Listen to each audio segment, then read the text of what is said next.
Vijayawada university మంచి భవిష్యత్తు కోసం తెలుగు విద్యార్థులు ఇష్టపడే యూనివర్సిటీ. కాల్ 9059052378 9059052379.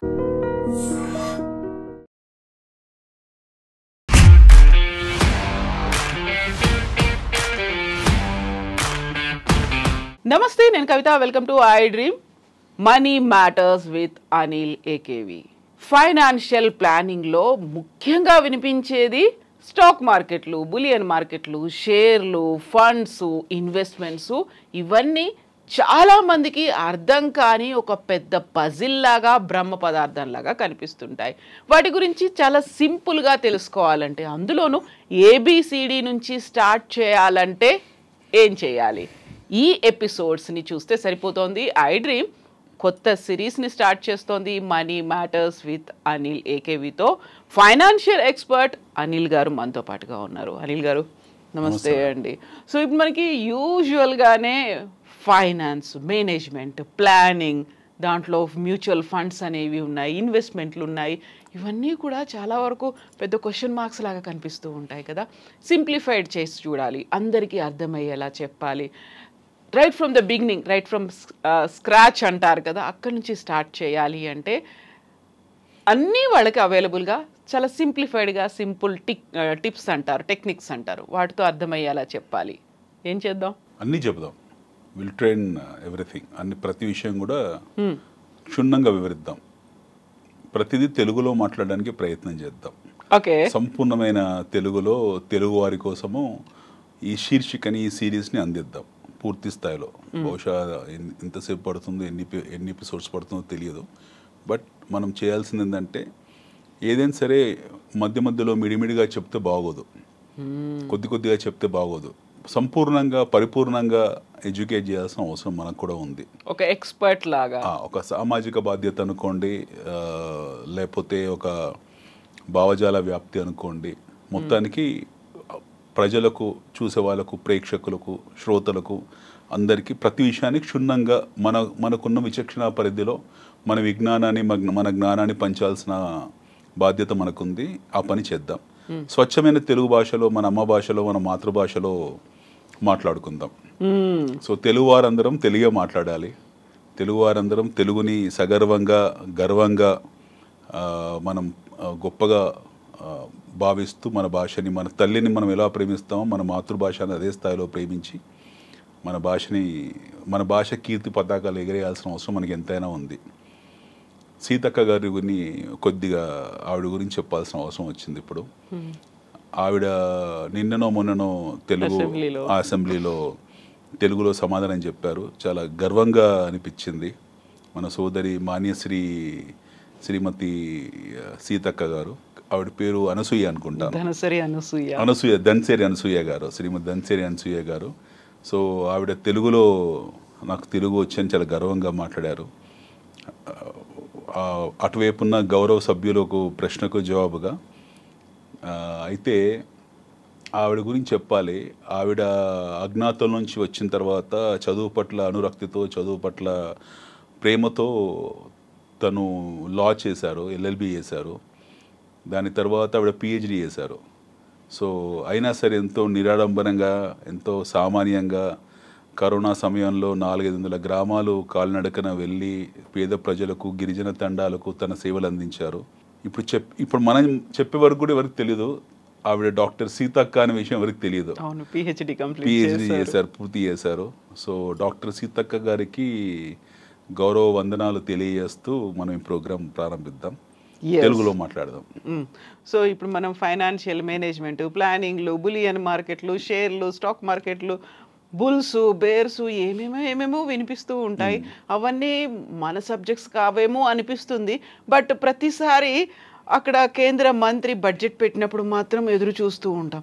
అర్థం కాకపోయినప్పటికీ ఏదో పెరుగుతోంది, ఏదో తగ్గుతుంది, మన కుటుంబానికి ఎంత భారం పడుతుంది, శాలరీడ్ పర్సన్స్కి, వేతన జీవులకి ఎంత ఎఫెక్ట్ పడుతుంది, ఇలాంటివి మాత్రమైతే అప్పుడు అనుకుంటాం. మనం ఏదో ప్లాన్ చేయాల్సినటువంటి అవసరం ఉంది, ఇయర్ని ఇలా ఎగ్జిక్యూట్ చేయాలి అనేది అనుకుంటాం. ఒక క్యాలెండర్, షెడ్యూల్స్ ఇవన్నీ పెట్టుకుంటాము. కాకపోతే ప్రాపర్గా ప్లానింగ్ అనేది అవసరం ఉంటుంది. ఆ ప్లానింగ్ అనేది ఎలా చేసుకోవాలి, మనకున్నటువంటి ఆదాయాన్ని మేనేజ్ ఎలా చేసుకోవాలి? అయితే మనము ఇదేం బ్రహ్మ పదార్థం కాదు. లేదా ఇదేమో అంతరిక్ష పదార్థం అస్సలు కాదు. బట్ నేను అదే చెప్పా, బ్రహ్మ పదార్థం అని చాలా మంది అనుకుంటారు, పెద్ద పజిల్ లాగా ఉంటుంది అనేది. ఎందుకంటే మన జీవితంలో మనం పుట్టినప్పటి నుండి చివరి క్షణాల వరకు, అంతిమ క్షణాల వరకు మన జీవితంలో విడదీయరాని సబ్జెక్ట్ ఏదైతే ఉందో అది ఆర్థిక శాస్త్రమే. అవును, మనం అందరూ అనుకుంటాం ఆర్థిక శాస్త్రం ఏదో అంతరిక్ష శాస్త్రం అనుకుంటాము, ఏదో ఇంకేదో వింతైన శాస్త్రం అనుకుంటాం. కానీ మనకు తెలియకో ప్రతిరోజు మనము ఆర్థిక పాఠాల్లోనే ఉంటాము. మన జీవితంలో మనం చూసిన మొదటి ఆర్థిక శాఖ మంత్రి మన ఇంట్లో మన అమ్మగారే. Our mother is our first finance minister. So ఆవిడ అందరూ హోమ్ మినిస్టర్ అంటారు బేసికలీ తల్లిని, కానీ హోమ్ మినిస్టర్ కాదు ఆవిడ, యాక్చువల్లీ ఫైనాన్స్ మినిస్టర్ ఇంట్లో.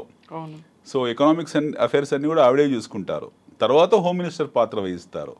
సో ఆవిడ ఫస్ట్ ఫైనాన్స్ మినిస్టర్. ప్రతి విషయంలో ఇంట్లో కావాల్సిన సరుకులు కానివ్వండి, ఇంట్లో కావాల్సిన ఖర్చులు కానివ్వండి, దాదాపుగా మన అమ్మలే చూసుకుంటారు. అమ్మ తర్వాతనే ఇంకెవరైనా చూసేది అవి ఖర్చులు. నాన్న సంపాదించుకొని వస్తారు, బట్ ఖర్చులు మాత్రం అమ్మనే చూసుకుంటుంది. సో పొదుపు గురించి ఆవిడే మాట్లాడుతుంటుంది, పిల్లల సంరక్షణ గురించి ఆవిడే ఎక్కువ చింతిస్తుంది, ఖర్చు ఇంట్లో డబ్బులు దాయడం కానివ్వండి అన్నీ చూడడం. మన జీవితంలో అబ్బాయిలకు మా అందరికీ తెలిసిన మొదటి బ్యాంకు డిపాజిట్ లాకరు పోపుల డబ్బా. నాకు తెలిసినంత వరకు నా జీవితంలో నేను చూసిన ఫస్ట్ సేఫ్ డిపాజిట్ లాకర్ పోపుల డబ్బా. ఇది ఫస్ట్ అదే అనమాట. మా అమ్మ ఇక్కడ కిచెన్లో ఎక్కడ డబ్బులు దాచిపెట్టిందో మా అమ్మకన్నా ఎక్కువ నాకు తెలుసు. సో ఏ ఖర్చులు ఉన్నా సరే ఆ పోపు డబ్బాల్లోంచి వాడుకునే వాళ్ళం. సో మన ఇంట్లో మొదటి సేఫ్ డిపాజిట్ లాకర్ మనకు పోపుల డబ్బానే. సో దాని తర్వాతనే బ్యాంకులు, చెస్టులు, ఫిక్స్డ్ డిపాజిట్లు. సో మనందరం కూడా చిన్నప్పటి నుండి బై బర్తే మనం ఇందులో అంతర్భాగమై ఉంటాం. We are part of economics, we are part of financial management from the time we have taken birth.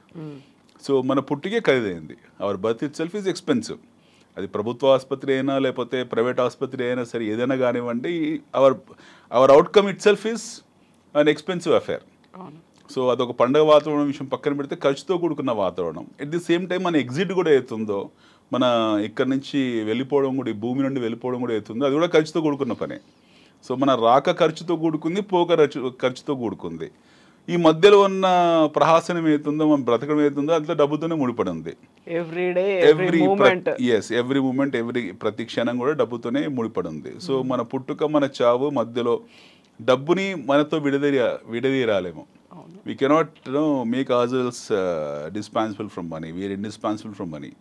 So డబ్బు అనేది మన జీవితంలో అతి ముఖ్యమైన భాగం, అతి ముఖ్యమైన బంధువు, స్నేహితుడు, శత్రువు ఏదైనా కావచ్చు. సో దాన్ని ఎలా ప్లాన్ చేసుకుంటాము ఏంటనేది తెలుసుకునే ముందు ఫస్ట్ డబ్బు అంటే ఏంటో తెలుసుకోవాలి. What is money? డబ్బు సంపాదిస్తున్నారు వీళ్ళు, లేకపోతే డబ్బును దాచిపెడుతున్నారు వీళ్ళు అని అందరు అనుకుంటూ ఉంటారు. డబ్బు మీద మోజు ఎక్కువ ఉందని. What is money actually? Money అనేది అవసరానికి ప్రతిరూపం. Money is the other face of our need. ఒక అవసరానికి ప్రతిరూపమే డబ్బు. సో ప్రతిరోజు ఏదో ఒక అవసరం ఎరేజ్ అవుతూనే ఉంటుంది, ఎన్నో రకాలుగా ఎరేజ్ అవుతూనే ఉంటుంది. మనం పుట్టినప్పటి నుంచి మరణించే వరకు కూడా, నిష్క్రమించే వరకు కూడా ప్రతిరోజు ఏదో రకంగా డబ్బు అవసరం పుడుతూనే ఉంటుంది. సో ఈ డబ్బు ఏదైతే ఉందో, ఈ మనీ ఏదైతే ఉందో, what you're talking, money matters ఏదైతుందో, ఇది మన జీవితంలో అంతర్భాగమైన డబ్బు ఏదైతుందో దానికి రకరకాల రూపాలు ఉంటాయి. ఉదయం వెళ్ళగానే టూత్ బ్రష్ చేసుకుంటాము, అది డబ్బే. మొహం కడుక్కుంటాము, అది డబ్బే. టీ తాగుతాము, అది డబ్బే. బ్రేక్ఫాస్ట్ చేస్తాం, అది డబ్బే. లంచ్ చేస్తాం, అది డబ్బే. ఆఫీస్కి వస్తాం, ట్రావెల్, కారో, బస్సో, మెట్రోనో, అది డబ్బే. ఇంటికి వెళ్తాం, అది డబ్బే. రాత్రి భోజనం చేస్తాం, అది డబ్బే. టీవీ పెట్టుకొని చూస్తాం, అది డబ్బే. టీవీ దాని ఖర్చులు కడతాం, అది డబ్బే. కరెంటు కడతాం, అది డబ్బే. So everything is money. దీని గురించి ప్రత్యేకంగా చెప్పాల్సిన అవసరం లేదు, చూసేవాళ్ళు కూడా తెలిసి ఇది ఎంత డబ్బుతో ముడిపడి ఉందని.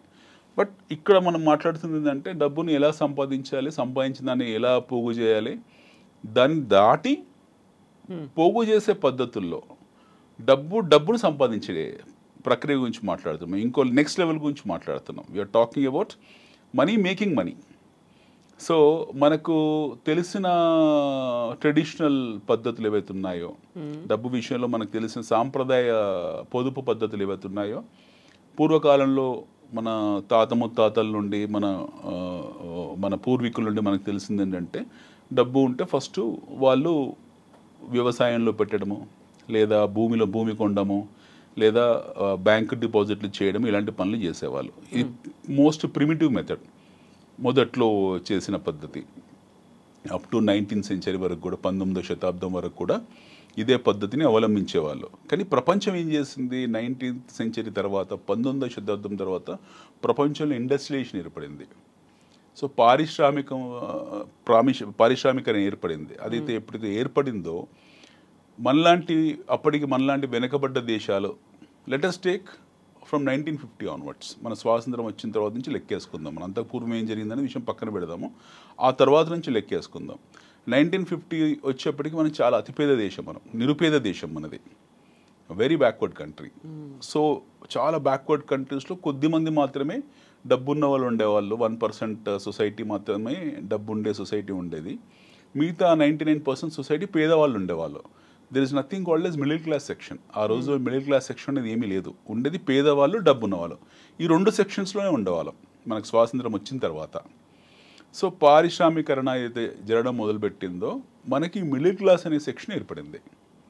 సో మొదట్లో మిడిల్ క్లాస్ సెక్షన్స్ 1950 to 1960 మధ్యలో ఉన్న middle class section around 5 to 7% ఉంటుంది మన దేశంలో. చాలా విచిత్రంగా ఉంటుంది వినడానికి కూడా. We think that we're middle class people, actually we're poor people ఆ టైంలో.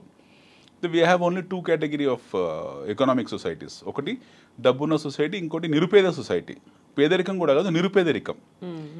ఆల్మోస్ట్ బీపీఎల్ కిందనే ఉండేది. 90% భారతదేశం బిలో పావర్టీ లైన్ కిందనే ఉండేది.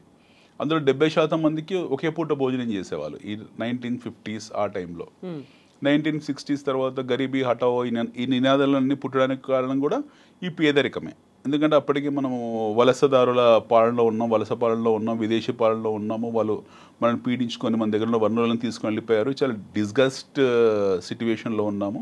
ఆ తర్వాత మనం పునర్నిర్మించుకోవడం మొదలుపెట్టాము, లేదా నిర్మించుకోవడం మొదలుపెట్టాము. కానీ ప్రపంచం అప్పటికి ఏంటంటే పారిశ్రామికరణ, ఇండస్ట్రియలైజేషన్ జరిగి వాళ్ళు అభివృద్ధి చెందిన దేశాలు అప్పటికే అభివృద్ధి చెందేశాయి. అమెరికా లాంటి దేశాలు, యూరోప్ లాంటి దేశాలు అప్పటికే ధనిక దేశాలు అవన్నీ కూడా.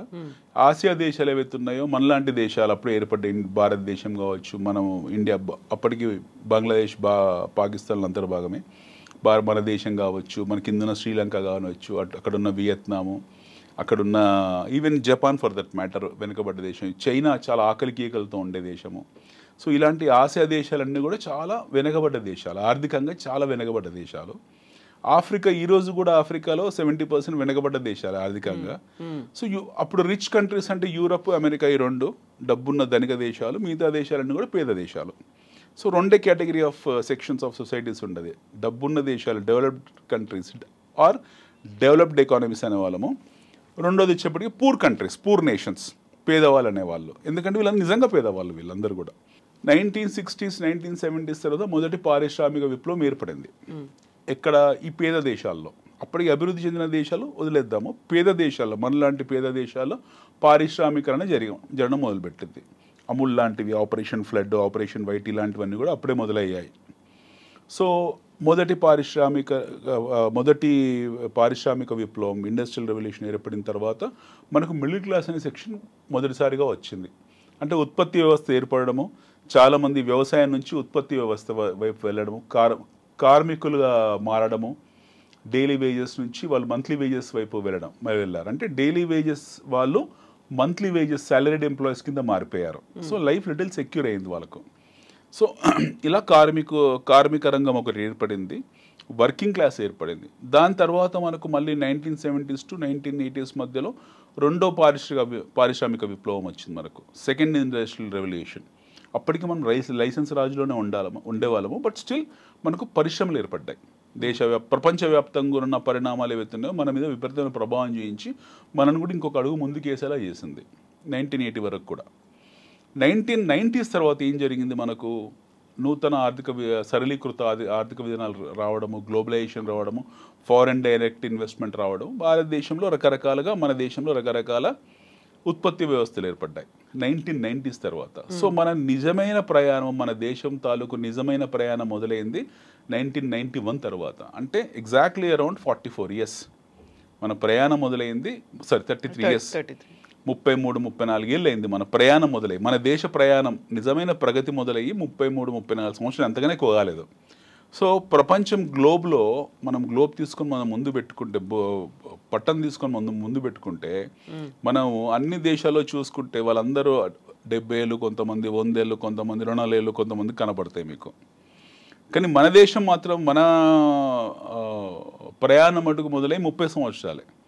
సో మన ప్రయాణం మొదలైన జస్ట్ 30 ఇయర్సే. ఈ 30 ఏళ్ళు, 33 ఏళ్ళు, 34 ఏళ్ళ ప్రయాణంలోనే మనం గొప్ప ప్రగతిని, గొప్ప అభివృద్ధిని సాధించాం. రాబో 20 ఏళ్ళు, 30 ఏళ్ళు, 40 ఏళ్ళలో ఇంకా అద్భుతమైన ప్రగతిని సాధిస్తాం మనం. సో ఈ ట్రాన్సిషన్ అవుతుందో, ఈ 30 ఇయర్స్ ట్రాన్సిషన్ అవుతుందో మనుషులకు ఒక అవగాహన ఏర్పరిచింది. ఈ 30 ఏళ్ళ ప్రయాణం, 35 ఏళ్ళ ప్రయాణంలో మనుషులకు ఒక అవగాహన ఏర్పడింది. అంటే పొదుపు సాధనాలు ఏమున్నాయి, పెట్టుబడి సాధనాలు ఏమున్నాయి, ఫిక్స్డ్ డిపాజిట్స్ అనే ఒక పూర్వకాలపు పెట్టుబడి సాధనం ఉండేది. ఫిక్స్డ్ డిపాజిట్ అంటే మన దగ్గర డబ్బు ఉంది, ఆ డబ్బుని తీసుకెళ్ళి బ్యాంకులో పెట్టేవాళ్ళము. ఆ బ్యాంకులో ఆ డబ్బులు పెట్టడం వల్ల ఏమవుతుంది, మనకు వడ్డీ వస్తుంది. సో డబ్బులు బ్యాంకులో దాచుకున్న వాడికి ఆ వడ్డీ ఎలా వస్తుందో తెలియదు. బ్యాంకులు ఏదో మనకు సేవ చేస్తున్నారు అనుకుంటారు, కానీ బ్యాంకులు ఏం సేవ చేయట్లేదు. బ్యాంక్ ఏం చేస్తుంది, ప్రభుత్వం ఇచ్చి ఇన్ఫ్లేషన్, ద్రవ్యోల్బణాన్ని మనకు అమ్ముతుంది. సపోజ్ ఒక పాల ప్యాకెట్ ఉంది, ఈరోజు 40 రూపాయలు పర్ లీటర్ అనుకుందాము. ఒక 7 ఏళ్ళ తర్వాత అది 80 రూపాయలు అయింది లీటరు. ఎందువల్ల పెరిగింది, ఇన్ఫ్లేషన్ పెరిగింది, ద్రవ్యోల్బణం పెరిగింది. సో ఈ ద్రవ్యోల్బణాన్ని ప్రభుత్వం ఏం చేస్తుంది, మనకు అమ్ముతుంది.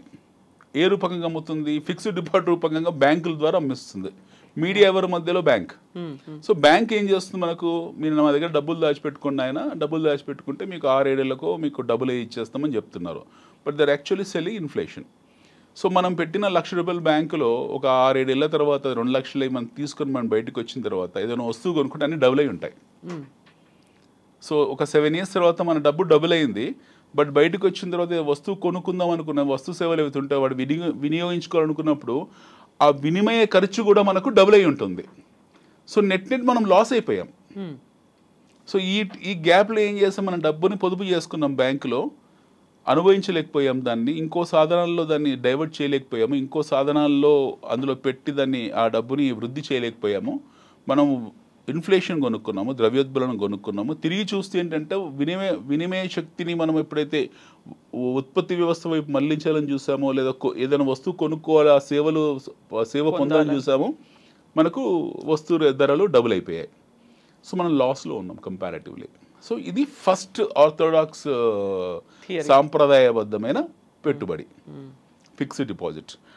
ఇన్ఫ్లేషన్ ఉన్న దేశాలు, అదే డిఫ్లేషన్ దేశాలు కొన్ని ఉంటాయి మనకు. డిఫ్లేషన్ దేశాలు అంటే వాళ్ళకు ద్రవ్యోల్బణం ఉండదు.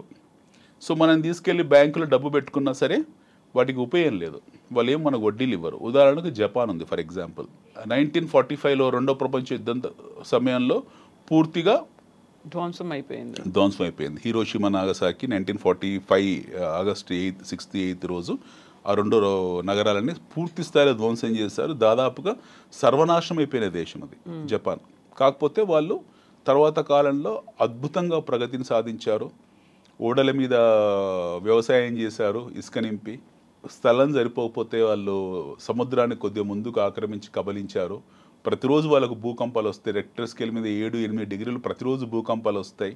వాళ్ళు టెక్నాలజీ కనుక్కున్నారు, అయినా సరే 100 అంతస్తుల బిల్డింగ్లు కట్టుకోగలిగారు. సో వాళ్ళ ప్రగతిని సాధించగలిగారు. సో ఒక ప్రగతి ఎప్పుడైతే దేశము గొప్ప ప్రగతిని సాధించిందో, డెవలప్మెంట్ ఇండెక్స్లోకి దూసుకొని వెళ్ళిపోయిందో, సో అక్కడ ప్రభుత్వంలో ఇన్ఫ్లేషన్ లేదు. సో మనం తీసుకెళ్ళి బ్యాంకులో డబ్బులు పెట్టినా సరే బ్యాంక్ ఏమంటారు వాళ్ళు, బాబు మీ డబ్బులు మాకు అవసరం లేదు, మేమేం ద్రవ్యోల్బణం అమ్మట్లేదు, మీరు మా దగ్గర డబ్బులు పెట్టారు కాబట్టి. I'm talking about some time back. ఒకప్పుడు జపాన్లో పరిస్థితి, మీరు మా లాకర్ వాడుకుంటున్నారు కాబట్టి లాకర్ ఫీజు ఇవ్వాలి. So if you're depositing your money in bank, you have to pay the fees. ఎందుకంటే మేము సెక్యూరిటీ ఇస్తున్నాం కాబట్టి మీరు మాకు పే చేయాలి. పార్కింగ్ లాట్లో మనం కారు పెట్టేస్తే గంటకు 2 గంటలకు 20 రూపాయలు, 50 రూపాయలు, 100 రూపాయలు ఎలా వసూలు చేస్తారో అలా డబ్బులు వసూలు చేసేవాళ్ళు. So they are not in need of public money, వాళ్ళ పబ్లిక్ డబ్బుతో అవసరం లేదు. సో మనం అభివృద్ధి చెందుతున్నామన్న ముసుగు మీద పేద దేశమైన మనలాంటి వాళ్ళు ఏం చెప్పేవాళ్ళంటే, మీరు మా దగ్గర డిపాజిట్లు పెట్టండి చెప్పి అడ్వర్టైజ్మెంట్లు ఇచ్చుకునే వాళ్ళం. ప్రతి ప్రభుత్వ రంగ బ్యాంక్ అయినా తీసుకుంటే అన్ని అడ్వర్టైజ్మెంట్లు ఇచ్చేవాళ్ళు, మా దగ్గర పెట్టండి 7.5%, 8% ఇలా పెట్టేవాళ్ళు. సో మనం అక్కడికి కూడా వద్దాం. మనం సిఆర్ఆర్ అంటే ఏంటి, ఐఆర్ఆర్ అంటే ఏంటి, ఇవన్నీ మాట్లాడుకుందాం. మనం క్యాష్ యూజర్ రేషియోస్ ఎలా మెయింటైన్ చేస్తారు, కోఆపరేటివ్ బ్యాంక్స్ ఎందుకు బుడగల్లాగా బ్లాస్ట్ అయిపోయాయి, కృషి బ్యాంక్ విషయం కానివ్వండి, లేకపోతే వాసవి కోఆపరేటివ్ బ్యాంక్ కానివ్వండి, ప్రుడెన్షియల్ కోఆపరేటివ్ బ్యాంక్ కానివ్వండి, ఇవన్నీ ఎలా బ్లాస్ట్ అయ్యాయి, కోఆపరేటివ్ బ్యాంకింగ్ సిస్టమ్ ఎందుకు మన దేశంలో ధ్వంసం అయింది, వాళ్ళు చేసిన తప్పులేంటి, ఆ టైంలో ఆర్బీఐ ఎలాంటి నిర్ణయాలు తీసుకోలేకపోయింది, తీసుకున్న నిర్ణయాలు ఎలా వికటించాయి వాటి గురించి మాట్లాడుకుందాం మనం. సో ఇవన్నీ ఈ 35 ఏళ్ల ప్రయాణంలో మనకు పాఠాలు, ఇందులో ఎవరు తప్పు చేశారు ఎవరు ఒప్పు చేశారు అనే విషయం పక్కన పెడితే అన్ని పాఠాలు మన ప్రయాణంలో మనం నేర్చుకున్న కొన్ని పాఠాలు అనమాట. అనుభవాలు తర్వాత కాలంలో ఉపయోగపడి ప్రభుత్వం తన నిర్ణయాలని బలంగా చేసుకునే ఏర్పాటు చేసుకుంది. సో అందులో తప్పు ఒప్పు ఏమీ లేదు. నిర్ణయాలు మార్చుకునే ప్రక్రియలు అంటే నిర్ణయాన్ని బలంగా చేసుకునే ప్రక్రియలో కొన్ని పొరపాట్లు జరుగుతాయి. పొరపాట్లు జరిగాయి కాబట్టి మనం బలంగా మారాము. ఆ పొరపాట్లు జరగకుండా ఉంటే మనం ఈరోజు ఇంత బలంగా ఉండేవాళ్ళం కాదు. So every accident happen to be an advantage for the trafficker. So ఇప్పుడు మనము ఇక్కడికి వస్తే ఇందాక అనుకున్నట్టు ఈ ద్రవ్యోద్బలం ఏతుందో ఈ ద్రవ్యోద్బలను కొనుక్కునే సాధనంగా పెట్టుబడులు ఉండేవి. సో వాటిని ఆకర్షించడానికి బ్యాంకులు ప్రతిరోజు అడ్వర్టైజ్మెంట్ చేసేవాళ్ళు. అక్కడి నుండి 1991, 92, 93 తర్వాత ఈ ఎప్పుడైతే మనకు నూతన ఆర్థిక సరళీకృత విధానాలు వచ్చాయో, గ్లోబలైజేషన్ వచ్చిందో, కొత్త పెట్టుబడులు మొదలయ్యాయి. వాటిని మనం మ్యూచువల్ ఫండ్స్ అనడం మొదలుపెట్టాం. సో జనాలకి మ్యూచువల్ ఫండ్స్ ఏంటో తెలియదు. యాక్చువల్లీ మ్యూచువల్ ఫండ్స్ అంటే ఏంటో తెలియదు. బట్ వాళ్ళు మటుకు మ్యూచువల్ ఫండ్లో రెగ్యులర్గా ప్రతి నెల వాయిదాల పద్ధతిలో కొద్దిగా గొప్ప ఇన్వెస్ట్ చేస్తూ ఉండేవాళ్ళు. వాళ్ళకి తెలియదు ఈ మ్యూచువల్ ఫండ్ కంపెనీస్ అంటే ఏంటి, వీళ్ళు ఈ డబ్బులు తీసుకెళ్ళి ఎక్కడ పెడతారో వాళ్ళకి అవగాహన లేదు. ఈ సాధనం జరిగేది ఆ టైంలో ఒక యూటీఏ స్కామ్ కూడా జరిగింది. యూనిట్ ట్రస్ట్ ఆఫ్ ఇండియా ఒక స్కామ్ కూడా జరిగింది. అదో పెద్ద బ్లాస్ట్ అనమాట అది. అందులోంచి మళ్ళీ కొన్ని పాఠాలు నేర్చుకున్నారు మనల్లో. నేర్చుకుని వాటిని కొన్ని ఆంఫీ కొన్ని రిస్ట్రిక్షన్స్ పెట్టింది, సెబీ కొన్ని రిస్ట్రిక్షన్స్ పెట్టింది. అప్పటికి సెబీ కూడా ఇంత బలంగా లేదు, ఆంఫీ కూడా లేదు, మనకు నేషనల్ స్టాక్ ఎక్స్చేంజ్ కూడా లేదు, ఒక బిఎస్సి ఒకటే రన్ అయ్యేది. ఇవన్నీ జరిగాయి. ఇదొకటి. సో ప్రజలకు అవగాహన పెంచడానికి, ప్రజలకు ఆర్థిక విషయాల పట్ల అవగాహన పెరగడానికి ప్రతిసారి ఒక సాధనము బయటకు వచ్చింది. ఆ సాధనం పేరు యాక్సిడెంట్, ఎకనామిక్ యాక్సిడెంట్. పాఠాలు నేర్చుకోవడానికి ప్రతిసారి ఒక యాక్సిడెంట్ జరిగినప్పుడల్లా ప్రజలు దాని గురించి చర్చించడం మొదలు పెట్టారు. ఒక అందుకు ఇది మంచిదే, ఇది ఈ మరక మంచిది అంటాం కదా, అలాగా మంచిదే. 1992, 93 తర్వాత మనకు మన దేశంలో చాలా స్కామ్స్ జరిగాయి. 92లో మనకు హర్షద్ మెహతా స్కామ్ జరిగింది, దాని తర్వాత కేతన్ పారెక్ స్కామ్ జరిగింది. ఆ టైంలోనే ప్రజలు స్టాక్ మార్కెట్ గురించి చర్చించడం మొదలుపెట్టారు. అంతకుముందు పెద్ద చర్చలు లేవు. అంతకుముందుకు స్టాక్ మార్కెట్స్ అనేవి మన దేశంలో ఉన్నాయి, షేర్ మార్కెట్స్ ఉన్నాయట భారతదేశంలో. షేర్ మార్కెట్లో డబ్బులు పెట్టి పోగొట్టుకుంటారట, షేర్ మార్కెట్లు అంటే గుర్ర పందాలట, హవాలా మార్కెట్, ఇవన్నీ తెలియదు. సో 91, 92 ఆ టైంలో ఎప్పుడైతే ఈ హర్షద్ మెహతా స్కామ్ జరిగిందో, బుల్ మార్కెట్ స్కామ్ జరిగిందో, అప్పుడు చాలా మందికి ఉత్సుకత పెరిగింది. అసలు ఈ మార్కెట్ ఏంటో తెలుసుకుందామని తెలుసుకోవడం మొదలుపెట్టారు. ఈ తెలుసుకునే ప్రక్రియలో అవగాహన పెంచుకున్న వాళ్ళు ఇన్వెస్టర్స్గా మారారు. నెగిటివ్గా అవగాహన ఏర్పరచుకున్న వాళ్ళు వాటికి శాశ్వతంగా దూరం అయిపోయారు. ఇది ఒక యాక్సిడెంట్, ఒక విజిల్ బ్లోవర్ అయింది.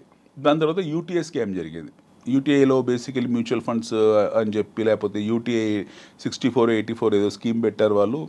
అది చాలా ఘోరంగా వికటించింది. అది ఆ దెబ్బకు ప్రభుత్వాలే తలడిల్లిపోయాయి. ఆ టైంలో ఇలాంటి ఇన్స్ట్రుమెంట్స్ని అప్రూవ్ చేయొద్దని ప్రభుత్వం కొన్ని నిర్ణయాలు తీసుకుంది. దాని తర్వాత cooperative banking system. So cooperative banking system మనకు అదే టైంలో అంతకుముందు కూడా ఉండేది. బ్రిటిష్ కాలంలో బ్రిటిష్ రాజు కూడా కోఆపరేటివ్ బ్యాంకింగ్ సిస్టమ్ ఉండేది, హుండీ సిస్టమ్ ఉండేది, మనకు daily hawala pawn broking system ఉండేది, ఇవన్నీ ఉండేవి. కాకపోతే ఆర్గనైజ్డ్ బ్యాంకింగ్లోకి NBFC, non banking financial companies అన్నీ కూడా బ్యాంకింగ్ అప్రూవల్స్ తీసుకొని వాళ్ళు కోఆపరేటివ్ బ్యాంక్స్ లాగా ఏర్పడ్డారు. 94, 95 ఆ టైంలో చాలామంది విచ్చలవిడిగా ఇచ్చింది ప్రభుత్వం ఆ టైంలో అందరికీ. ఎవరు బ్యాంకు పెట్టుకున్నా సరే పెట్టేసుకొని చెప్పారు. కాకపోతే వడ్డీ రేట్లు ఏవైతే ఉన్నాయో వాటికి ఒక నిర్దిష్టమైన రేట్స్ అంటూ ఏమీ లేవు. సో మీరు ఒక బ్యాంకు పెట్టారు, కవిత గారు మీరు ఒక బ్యాంకు పెట్టారు, కవిత కోఆపరేటివ్ బ్యాంక్, అనిల్ నేను ఒకటి పెట్టాను, అనిల్ కోఆపరేటివ్ బ్యాంక్. అట్లా హైదరాబాద్లో 100 బ్యాంకులు ఉండేవి. ఎవడి బ్యాంక్ ఆడికి ఉండేది.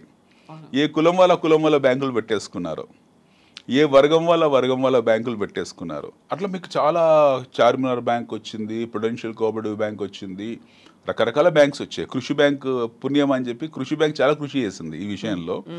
వాళ్ళ కృషిని మనం హర్షించాలి. ఎందుకంటే వాళ్ళ ద్వారానే మిగతా బ్యాంక్స్ అన్ని వాళ్ళు స్ఫూర్తి పొంది కొత్త బ్యాంకులు వచ్చి అది ఎప్పుడైతే పేలిపోయిందో జనాలకు అప్పుడు అర్థమైంది, ప్రభుత్వానికి అర్థమైంది ఈ సిస్టంలో మనం రాంగ్ సిస్టంలో ఉన్నామని చెప్పి. సో అప్పటికి మనకు ఈ వ్యవస్థ లేదు, అంటే వడ్డీ రేట్లను నియంత్రించే వ్యవస్థ లేదు, స్టాండర్డ్ రేట్స్ లేవు, మనకు స్టాండర్డ్ వడ్డీ రేట్లు లేవు. మీరు బ్యాంకు పెట్టారు, మీరు 12% వడ్డీ అని చెప్పారు. నేను ఒక బ్యాంకు పెట్టాను, నేను 14% వడ్డీ అని చెప్పాను. There was a situation where people offered even 24% వడ్డీ, దాని లేక 2% వడ్డీ కూడా ఇచ్చారు. ప్రభుత్వ బ్యాంకులు 6%, 7%, 8% ఇస్తే ఈ కోవిడ్ బ్యాంకులు 24% ఇవ్వడం మొదలుపెట్టారు. సో మనీ కాలింగ్ అనమాట, ఇది ప్యూర్ మనీ లాండరింగ్. డబ్బుల్ని కాల్ మనీ చేసేవాళ్ళు, డబ్బులన్నీ వచ్చేవి. ఆ డబ్బులు వాళ్ళు ఏం చేసేవాళ్ళు తెలిసేది కాదు, వాటిని ఎక్కడ డైవర్ట్ చేసినా తెలిసేది కాదు. మానిటరింగ్ లేదు, ఏమీ లేదు. సో మనకు ఆర్బీఐ కూడా ఇచ్చేసింది, అందరికి అప్రూవల్స్ ఇచ్చింది. సో ఈ 2004, 2005, 2006లో ఈ బ్యాంక్స్ అన్నీ రూమర్స్ రావడము, వీటి మీద వీళ్ళు బ్యాంకులు మూతపడుతున్నాయా, వాళ్ళ దగ్గర లేవట, క్యాష్ రిజర్వేషన్ రేషియోస్ లేవట అని చెప్పినప్పుడు ప్రభుత్వం మేల్కొంది. వాళ్ళ మీద ఎప్పుడైతే వెళ్ళి సీల్ కొట్టేశారో, వాళ్ళ చేతులు ఎత్తేసారో, అందులో డిపాజిటర్స్ మునిగిపోయారు. సో ఇది ఒక గుణపాఠం అనమాట ప్రభుత్వానికి కూడా. RBI, reserve bank of India గుణపాఠం నేర్చుకుంది. ఓహో, ఎవరు పడితే వాడికి లైసెన్స్ ఇవ్వకూడదు, ఇవి ఇలా సినిమా టికెట్ల కావు, ఇవన్నీ ఫిక్స్డ్ డిపాజిట్లు అని చెప్పేసి వాళ్ళు ఒక గుణపాఠం నేర్చుకొని వాళ్ళు సిఆర్ఆర్ వడ్డీ రేట్లని బలపరిచారు. స్టాండర్డ్ వడ్డీ రేట్లు ఎవరైనా సరే, ఏ బ్యాంక్ ఉన్నా సరే దేశం మొత్తంలో, ఈ ప్రైవేట్ బ్యాంక్ కానివ్వండి, ప్రభుత్వం బ్యాంక్ కానివ్వండి, ఓన్లీ 0.25% మాత్రమే మీరు పావుల వరకు మీరు డిఫరెన్సియేషన్ పెట్టొచ్చు, మిగతా డిఫరెన్సియేషన్ ఉండకూడదు, అందరూ స్టాండర్డ్ రేట్స్ ఉండాలని చెప్పి స్టాండర్డ్ వడ్డీ రేట్లు సిస్టమ్ తీసుకొచ్చారు మన దగ్గర. ఇది బ్యాంకింగ్ క్లుప్తంగా. దీని గురించి మళ్ళీ నెక్స్ట్ ఎపిసోడ్ ఇంకా డీప్గా డిస్కస్ చేద్దాం. బ్యాంకింగ్ వ్యవస్థ ఎలా మనది బలంగా కావడం కోసం ఎంత బలహీనపడిందో చర్చిద్దాం. ఒక బలహీనమైన బ్యాంకింగ్ వ్యవస్థ మనది తర్వాత కాలంలో ఎందుకు బలంగా మారింది, ఈరోజు ప్రపంచంలోనే అత్యద్భుతంగా రాణిస్తున్న బ్యాంకింగ్ వ్యవస్థ భారతదేశం. అమెరికాలో సబ్ప్రైమ్ క్రైసిస్ వచ్చినప్పుడు 2008లో వచ్చేసి అక్కడ బ్యాంకులన్నీ బుడగల్లాగా పేలిపోయినప్పుడు మన బ్యాంకింగ్ వ్యవస్థని, మన ఆర్థిక శాఖను కాపాడింది, మన బ్యాంకింగ్ వ్యవస్థని మన దేశాన్ని కాపాడింది 2008, 2009, 2010లో. సో 2003, 4, 5, 6లో ఎంతో బలహీనమైన మన బ్యాంకింగ్ వ్యవస్థ ఈ 3 ఏళ్లలో తను కట్టుదిట్టం చేసుకొని దేశాన్ని కాపాడింది. థ్యాంక్స్ టు మన ministry of finance, thanks to our RBI governors. ఆ టైంలో రెడ్డి గారు కానివ్వండి, దువ్వూరి సుబ్బారావు కానివ్వండి, వీళ్ళు మన తెలుగు వాళ్ళే. వీళ్ళు మన వ్యవస్థను కాపాడారు, మన భారతదేశాన్ని కాపాడారు, మన ఆర్థిక వ్యవస్థను కాపాడారు. లేకపోతే మనం బ్యాంక్రప్ట్ అయ్యి ఉండేవాళ్ళం. As a nation would have become bankrupt. అది అప్పటికి అమెరికా ఈరోజు ఇంత దారుణమైన స్థితికి దిగజారిపోవడం కారణము, ట్రంప్ గారు ఇలాంటి నిర్ణయాలు తీసుకోవడం కారణము 2008 నాటి దుష్ప్రభావము, దుష్పరిణామాలు. అది మళ్ళీ తర్వాత చర్చిద్దాం. సబ్ప్రైమ్ క్రైసిస్ అంటే ఏంటనేది రాబో ఎపిసోడ్స్లో చర్చిద్దాం. సో ఫండమెంటల్గా బ్యాంకింగ్లో మనం డబ్బులు పెట్టడం మొదలుపెట్టాము. దాని తర్వాత ఇందాక అనుకున్న మ్యూచువల్ ఫండ్స్. ఈ మ్యూచువల్ ఫండ్స్లో జనాలు ఎప్పుడైతే దీని పట్ల అవగాహన పెంచుకోవడానికి కారకులైన అతి ముఖ్యమైన వ్యక్తి హర్షద్ మెహతా. సో దలాల్ స్ట్రీట్లో జరిగిన గొప్ప కుంభకోణం ఏమవుతుందో 1992 స్కాము, అది ప్రజలకు విజిల్ బ్లో చేసింది. దీని గురించి చర్చించండి, దీని గురించి ఆలోచించండి అని చెప్పి ప్రజలకు ఒక అవగాహన ఏర్పరిచింది. So people started thinking about what is stock market. So stock market అనే బదులు అందరూ షేర్ మార్కెట్ అనేవాళ్ళు. షేర్లు అనేది యాక్చువల్గా షేర్ మార్కెట్ అనకూడదు, అది స్టాక్ మార్కెట్ అది. సో ఈ షేర్ మార్కెట్ గురించి తీవ్రమైన చర్చలు జరిగేవి. సో ఇందులో పెడతారట, ఈ కంపెనీలో డబ్బులు పెడతారట, ఒక జూదమో లేకపోతే ఒక వ్యసనమో లేకపోతే గుర్ర పందాలు, కోడి పందాల టైప్లో ఈరోజు కూడా 90% భారతదేశం దాన్ని అలాగే చూస్తుంది. సో అది ఏర్పడింది.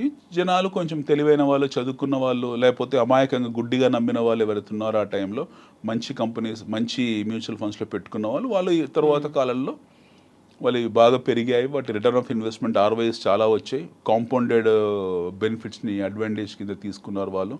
వాళ్ళకి అది లాభదాయకమైంది. సిరుల పంట కురిసింది వాళ్ళ మీద, కనకదార కురిసింది. దాని తర్వాత మనకి చీటీ వ్యవస్థ మనకు తెలుసు. పెట్టుబడిలో చీటీ వ్యవస్థను ఎప్పుడు కూడా మనం నియంత్రించలేము. ఇప్పుడు ప్రభుత్వం ప్రతి చీటీని కూడా మనం ఏ కంపెనీ అయితే ఉందో ఆ చీటీలన్నీ రిజిస్టర్ చేయాలి, చిట్ ఫండ్ కంపెనీస్ రిజిస్టర్ చేయాలని ఇప్పుడు నియంత్రణ తీసుకొచ్చారు. బట్ ఈ చీటీ వ్యవస్థ ఈ రోజు నుంచి లేదు మన దేశంలో. బ్రిటిష్ కాలం నుంచి చీటీ వ్యవస్థ ఉంది. దాని మీదనే చాలామంది సౌలభ్యం పొందారు. చాలామంది చదువులకు, పెళ్ళిళ్ళకు అదే ఉపయోగపడేది. మనకి ఏ ఇన్స్ట్రుమెంట్ లేనప్పుడు ఆ ఇన్స్ట్రుమెంటే ఉండదు. ఈరోజు దాని గురించి ఆలోచించాల్సిన అవసరం లేదు. ఎందుకంటే అందులో కూడా మీకు 70-80% న్యూసెన్స్ ఉంది. అందులో కూడా చాలా ఫ్రాడ్ జరిగాయి, కుంభకోణాలు జరిగాయి. సో చీటీ వ్యవస్థని మనం చర్చించకూడదు. That is absolutely unorganised racket. అది చీటీ పాటల కంపెనీస్, పెద్ద పెద్ద కంపెనీస్ ఉంటే మీరు అందులో డబ్బులు పెడతారో, వాళ్ళ డబ్బులు ఏం చేస్తారో మనకు తెలియదు. You don't know. సో వాటికి లైసెన్స్లు ఉంటాయా, లైసెన్స్లు ఉండవా, ఇంటి పక్కన ఆంటీలు చీటీలు పెడతారు, అమ్మమ్మలు చీటీలు పెడతారు, అంకులు లొకాలిటీలో పెడతారు, మన కమ్యూనిటీలో పెట్టారు అనేది ఉంటుంది. ఉంటాయి అవి. సో అది పేలిపోతుంది అది, ఎందుకంటే this is not regulated business కాదు. కొన్ని లైసెన్స్లు ఇచ్చారు చేసినా సరే still it is not a regulated business and that is not worth to be discussed. అది చర్చకు అర్హత పొందే సబ్జెక్ట్ కాదు. మన ఈ గౌరవప్రదమైన చర్చలో మనం మాట్లాడుతున్న చర్చలో ఈ తరంలో భవిష్యత్ తరాల గురించి మాట్లాడుతున్న చర్చలో అలాంటి అగౌరవమైన చీటీ వ్యవస్థ గురించి మాట్లాడడం లేదా అలాంటి తప్పుడు వ్యవస్థ గురించి మాట్లాడడము మనకు గౌరవప్రదం కాదు.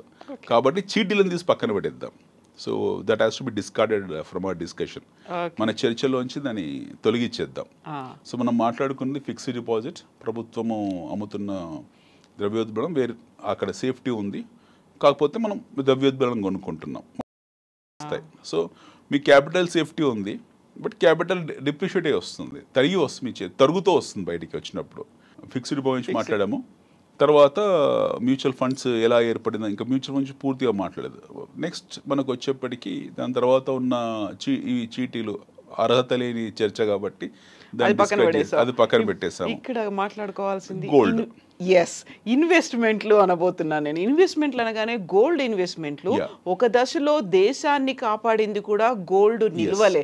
మన దగ్గర ఉన్నటువంటి గోల్డ్ రిసోర్సెస్ మన ఆర్థికంగా సంక్షోభం నుంచి ఎలా బయటపడేశాయి, కామన్ మ్యాన్ ఎలా గోల్డ్ మీద ఇన్వెస్ట్ చేయొచ్చు, ఎందుకు చేయాలి? బంగారము ఎప్పుడైనా సరే మీ పోర్ట్ఫోలియోలో ఉండాలి. Gold has to be part of your portfolio.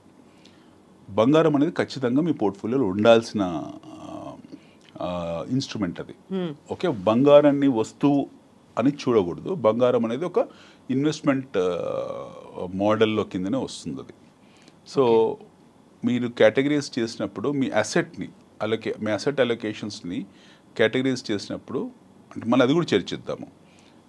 కొద్దిగా సేఫ్టీ ఉండే కొద్ది పర్సంటేజ్ ఎఫ్డీలో పెట్టుకోవచ్చు, కొద్ది పర్సంటేజ్ మ్యూచువల్ ఫండ్, కొద్ది పర్సంటేజ్ స్టాక్ మార్కెట్, కొద్ది పర్సంటేజ్ బంగారం, కొద్ది పర్సంటేజ్ రియల్ ఎస్టేట్ ప్రాపర్టీస్ అనేవి సేఫెస్ట్ హెవెన్స్ ఇవన్నీ కూడా. ఈ కాలంలో రాబో కాలంలో వచ్చే 20 ఏళ్ళు 30 ఏళ్ళ తర్వాత ఎలా ఉంటుందో మనకు కూడా వాటి ఎలా ఉంటుందో తెలియదు కాబట్టి, బట్ యాజ్ ఆఫ్ నో ఇవి సేఫెస్ట్ హెవెన్స్ అనమాట.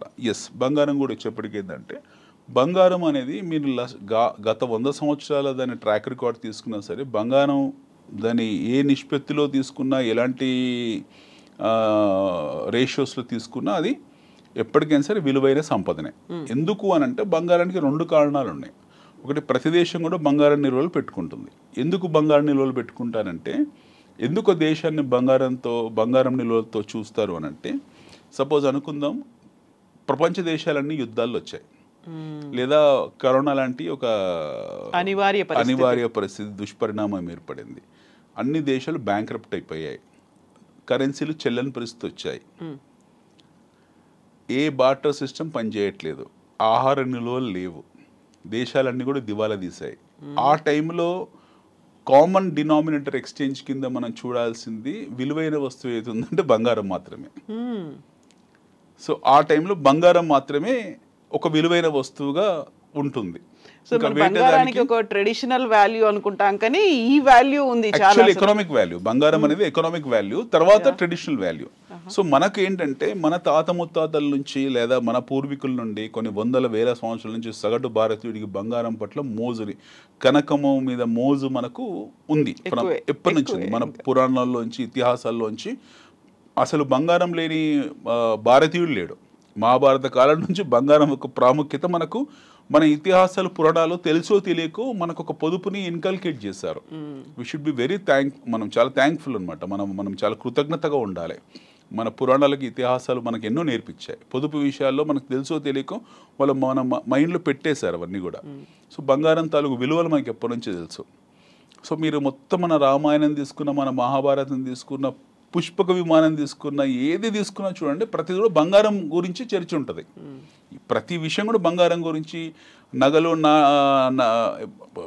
ఏమంటారు అంటే మనులు, మాణిక్యాలు, వీటి గురించే కదా నవరత్నాలు. అతిథి మర్యాదలైనా లేకపోతే రాయబారులకైనా సంతోషం ఎక్కువైపోతే ఇచ్చేది గిఫ్ట్లు కూడా బంగారం. సో మీరు ఇతిహాసాలు ఏవి తీసుకున్నా చూడండి, మీరు గ్రీక్ ఇతిహాసాలు తీసుకున్నా, రోమన్ ఇతిహాసాలు తీసుకున్నా, లేకపోతే అరబ్ ఇతిహాసాలు తీసుకున్నా, భారతీయ మన ఇతిహాసాలు తీసుకుని బంగారం ప్రస్తావన మన దగ్గరే ఉంటుంది.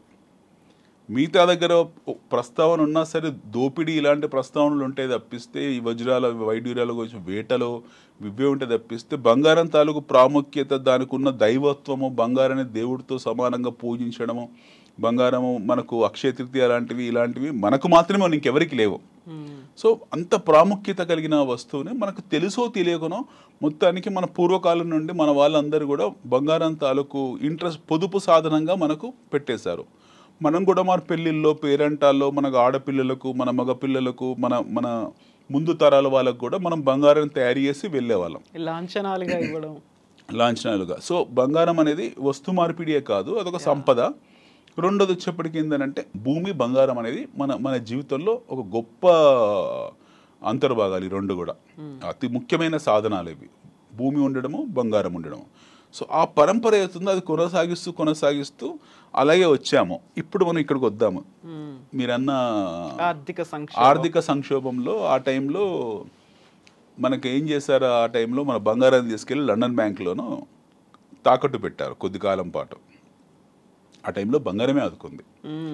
సో ఇక్కడ మనం చర్చించాల్సిన విషయం ఏంటంటే, ప్రపంచవ్యాప్తంగా అన్ని దేశాల దగ్గర ఎంత బంగారం ఉందో, నిల్వలు ఎంత ఉన్నాయో రికార్డ్ ఉంది. There is a proper record of gold reserves. అమెరికాలో గోల్డ్ ఎంత ఉంది, చైనాలో గోల్డ్ ఎంత ఉంది, సౌదీలో గోల్డ్ ఎంత ఉంది, దుబాయ్లో గోల్డ్ ఎంత ఉంది, ప్రాపర్ రికార్డ్స్ ఉంది. ఎందుకంటే వీళ్ళ రికార్డు లాస్ట్ 100-200 ఇయర్స్ రికార్డ్స్ ఇవన్నీ కూడా. 100-150 సంవత్సరాల క్రితం నాటి రికార్డ్స్. వీళ్ళు ఈ బంగారాన్ని పోగేసుకోవడం మొదలుపెట్టిందే ఈ 100-150 సంవత్సరాల నుండి. కానీ భారతదేశంలో, మన దేశంలో, మన స్వదేశంలో బంగారం నిల్వలు వచ్చేసి ఈ రోజు నుంచి కాదు, కొన్ని వేల సంవత్సరాల నుంచి ఉన్నాయి. ఎంతోమంది దురాక్రమణ పరులు వచ్చేసి కొల్లగొట్టుకుని వెళ్ళారు. ఇక్కడ మనము చివరిసారి కూడా చర్చించుకున్నాము. సోమనాథ్ ఆలయం కూడా బంగారం కోసం వాడు వచ్చి గజని వచ్చి కొల్లగొట్టుకొని వెళ్ళాడు, గోరి వచ్చి కొల్లగొట్టుకొని వెళ్ళాడు. ఇట్లా మన దగ్గర నుంచి ఎంతోమంది బంగారాన్ని కొల్లగొట్టుకుని వెళ్ళినా సరే మన దగ్గర ఉన్న బంగారం విలువ ఎంతో మనకు తెలియదు. ఒక ఆలయంలోనే మనకు తిరువనంతపురంలోని ఆలయంలోనే, స్వామివారి ఆలయంలోనే కొన్ని వేల టన్నుల బంగారము, వజ్రాలు, వైడూర్యాలు, మాణిక్యాలు ఉన్నాయట. అలాంటి ప్రతి ఆలయంలో కొన్ని లక్షల కోట్ల రూపాయల విలువైన బంగారం ఉంది. ఎట్ ది సేమ్ టైం అదే కాకుండా మనము డొమెస్టికల్లీ ప్రతి కుటుంబం దగ్గర ఎంత ఉందో లెక్కలేదు. సో బంగారం అనేది ఎప్పటి నుంచో మన దగ్గర అలా పొందుపరుస్తూ వచ్చారు. సో ప్రభుత్వ లెక్కలకు ప్రజల దగ్గర ఉన్న బంగారానికి అసలు సంబంధమే లేదు.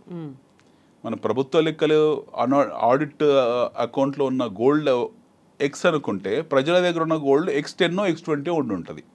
సో ప్రపంచంలో అత్యంత ఎక్కువ విలువైన బంగారం నిల్వలు మన దేశంలోనే ఉన్నాయి. ఇంక ప్రపంచంలో ఈ భూమండలం మీద ఎవరి దగ్గర లేదు అంత బంగారం నిల్వలు. సో అత్యంత ఎక్కువ బంగారం నిల్వనున్న దేశం మనదే. సో ఆ బంగారం ఏమవుతుందో కాలక్రమంలో ఏమైంది, ఆ బంగారము దాని విలువ పెరుగుకుంటూ పోయింది. ఒకటి ఈ గోల్డ్ని ఏం చేశారు, గోల్డ్ని బేస్ చేసుకొని కరెన్సీ ముద్రణ జరుగుతుంది. ఇది మనం ఫస్ట్ తెలుసుకోవాల్సిన విషయము. There is something called as gold reserves. మనం గోల్డ్ రిజర్వ్స్ని బేస్ చేసుకొని కరెన్సీ ముద్రణ జరుగుతుంది. కరెన్సీ ముద్రణ ఎందుకు జరుగుతుంది బంగారాన్ని బేస్ చేసుకొని అంటే, వేరే దేశాల ఇతర దేశాలు అంటే సింప్లిఫై చెప్తున్నాను. I'm not talking about pure economics. నేను ఎకనామిక్ టర్మ్స్ మాట్లాడితే చాలా మందికి అర్థం కాదు. సో చాలా సింప్లిఫై చేసి జనాలకు అర్థమయ్యే విధంగా చెప్తున్నాను.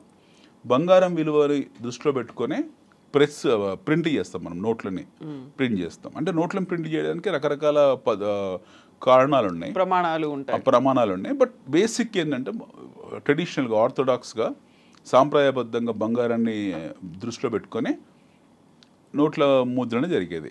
ఎందుకంటే ఒక దేశంతో మనం వ్యాపారం చేసాం, వాడు అంటే అయ్యా మీ దేశంలో నోట్లు ఇచ్చావు బాగానే ఉంది, రేపు పొద్దున్న నోటు చెల్లని పరిస్థితిలో నాకేమి ఇస్తావు, నువ్వు 1,00,000 రూపాయలు నోట్లు ఇచ్చావు, 1,00,000 రూపాయలు రేపు చెల్లలేవు, నువ్వు దివాలా తీసావు, అప్పుడు ఏంటి పరిస్థితి అంటే, అయ్యా నా దగ్గర 1,00,000 రూపాయలు విలువైన బంగారం ఉంది చూసుకో అని చెప్పి ఈ 1,00,000 రూపాయలు విలువైన బంగారాన్ని నా దగ్గర ఒక మార్టిగేజ్లో చూపించి నేను 1,00,000 రూపాయల నోట్లను ముద్రించేవాడిని.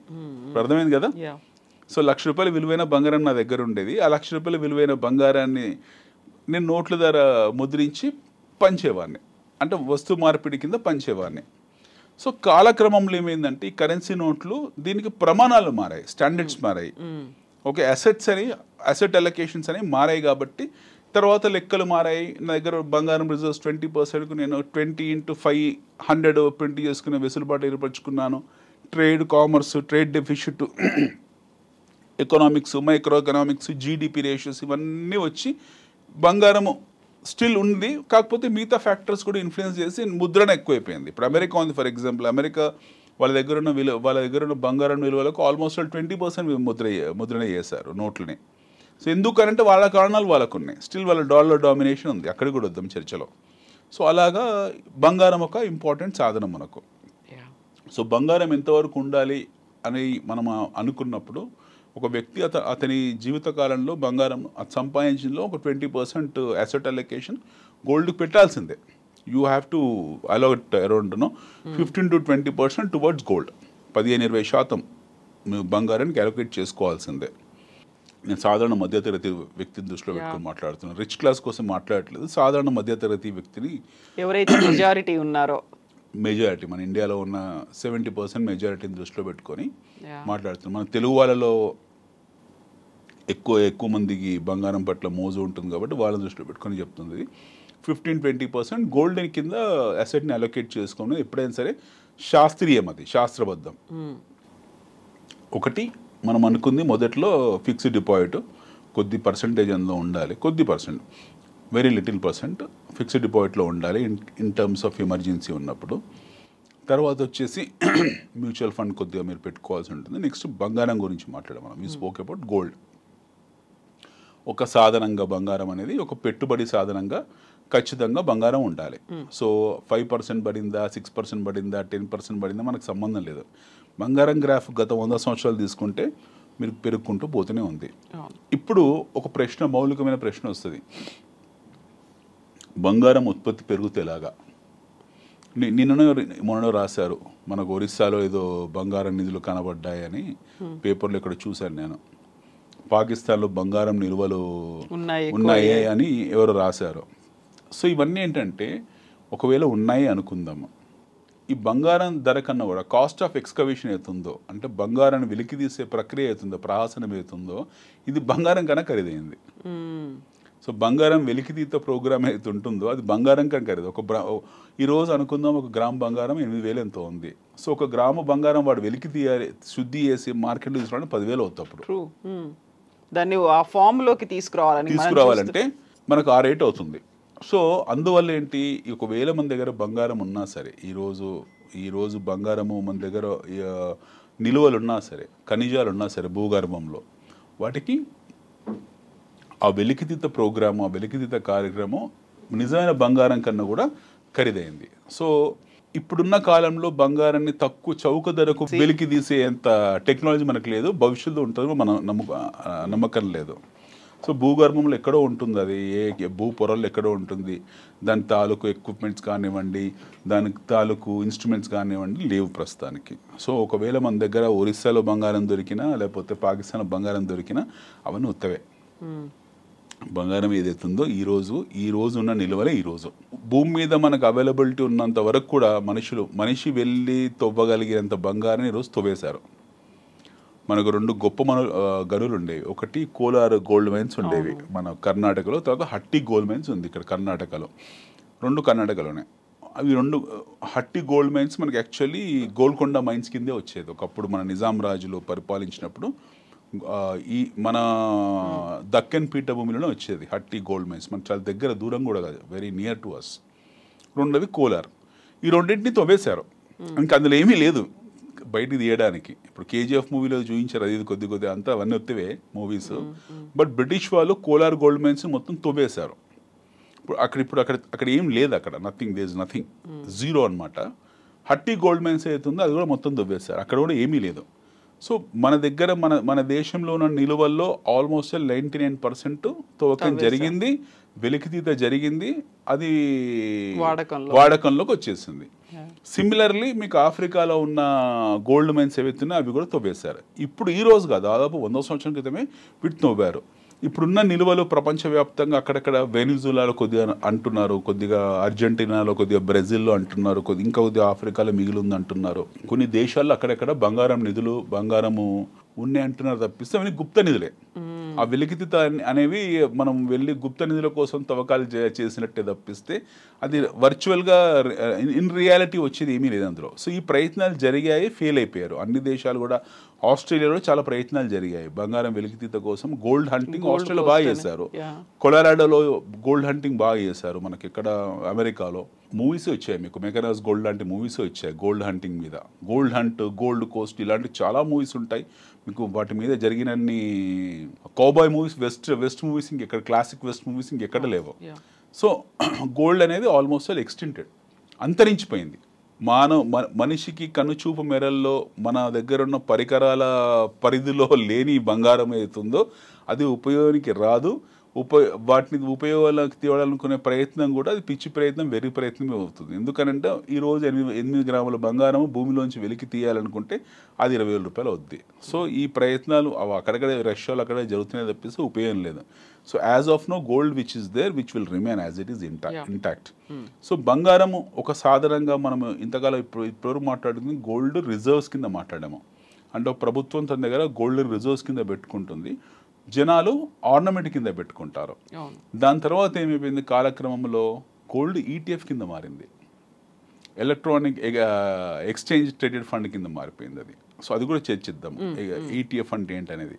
ఇది ఒక సాధనం. రెండోది ఇండస్ట్రియలైజేషన్ యూస్ కింద వాడడం మొదలుపెట్టారు బంగారాన్ని. బంగారం ఎందుకు సడన్గా ఖరీదైపోయింది లాస్ట్ 10-15 ఇయర్స్లో అన్నదానికి అతి ముఖ్యమైన మౌలికమైన జవాబు ఏంటంటే అది ఇండస్ట్రియల్ యూస్ కింద మారింది. బంగారం ఇంతకాలం ఏంటి, వస్తు ఉత్పత్తి వ్యవస్థలో బంగారం లేదు. ఉత్పత్తి వ్యవస్థలో బంగారం ఇప్పుడు ఒక సాధనం కాదు, కేవలం వాడుకలో ఉండే వస్తువు మాత్రమే. అంటే ఆర్నమెంట్ కింద ఉండే వస్తువు మాత్రమే, లేదా సేఫ్టీలో ఉండే వస్తువు మాత్రమే. బట్ తర్వాత కాలంలో ఏం జరిగిందనంటే అదొక ఇండస్ట్రియల్ వస్తువు కింద మారింది. ఖరీదైన ఫోన్లలో కానివ్వండి, గ్యాడ్జెట్స్లో కానివ్వండి, లేదా సర్జికల్ ఎక్విప్మెంట్స్లో కానివ్వండి, ఎస్పెషల్లీ మీకు స్పేస్ టెక్నాలజీలో కానివ్వండి. స్పేస్ టెక్నాలజీలో బంగారం చాలా అవసరం. మీకు నాసాలో కానివ్వండి, స్పేస్ ఎక్స్లో కానివ్వండి, ఇప్పుడు మన Tesla, Elon Musk company space ఎక్స్లో వాళ్ళు ఎక్కువ బంగారం వాడతారు. సో భవిష్యత్తులో మీకు స్పేస్ టెక్నాలజీ ఎంతెంత అభివృద్ధి చెందుతుంటుందో మీకు గోల్డ్ కూడా అంతంత రేట్లు పెరుగుకుంటూ పోతాయి. ఇది బాగా గుర్తుపెట్టుకోవాల్సిన పాయింట్. మీకు స్పేస్ టెక్నాలజీ, అంతరిక్ష ప్రయాణము, అంతరిక్ష వాహనాలు, అంతరిక్ష శోధన ఎంత ఎక్కువ జరుగుతుంటుందో గోల్డ్ అంత ఎక్కువగా మీకు దాని అవసరం పడుతూ ఉంటుంది. సో గోల్డ్ బంగారం ఏతుందో మీకు దీర్ఘకాలికంగా గొప్ప పెట్టుబడి సాధనం అది. ఇప్పుడు బంగారం కూడా అయిపోయింది. నెక్స్ట్ వచ్చేసి what is next? Next is direct stocks. Next is direct stocks. Next stocks అని అంటే ఏంటి, స్టాక్ మార్కెట్ అంటే ఏంటి, స్టాక్ మార్కెట్లో పెట్టుబడి అంటే ఏంటి, స్టాక్ మార్కెట్ క్యాసినోనా, జూదమా, లేకపోతే స్టాక్ మార్కెట్ అనేది ఒక పెట్టుబడి సాధనమా అనేది మనం చర్చిద్దాం వచ్చే ఎపిసోడ్లో. అండ్ రియల్ ఎస్టేట్ గురించి కూడా మాట్లాడుకుందాం. దాని తర్వాత రియల్ ఎస్టేట్ గురించి మాట్లాడుకుందాం. సో మనం మనీకి రిలేటెడ్గా ఉన్నటువంటి అన్ని అంశాలు, ఇష్యూస్ మీద కూడా మనం మాట్లాడుకోబోతున్నాం. గుడ్స్, బ్యాడ్స్, అందులో ఏమున్నాయి, పాజిటివ్ ఏంటి, నెగటివ్ ఏంటి, అండ్ మనీ అంటే అసలు ఏంటి, వీటన్నిటి గురించి కూడా తప్పకుండా from A to Z. Yes. Thank you so much Anil గారు. we will discuss, we will continue this series, and మనం అనుకున్నట్టుగా పెద్ద బ్రహ్మ పదార్థం కాదు, పెద్ద క్వశ్చన్ మార్క్ కాదు, కావాల్సినటువంటి simple tips and techniques. Yes, ma'am. Yes అండి. థ్యాంక్ యూ సో మచ్ అండి. Thank you.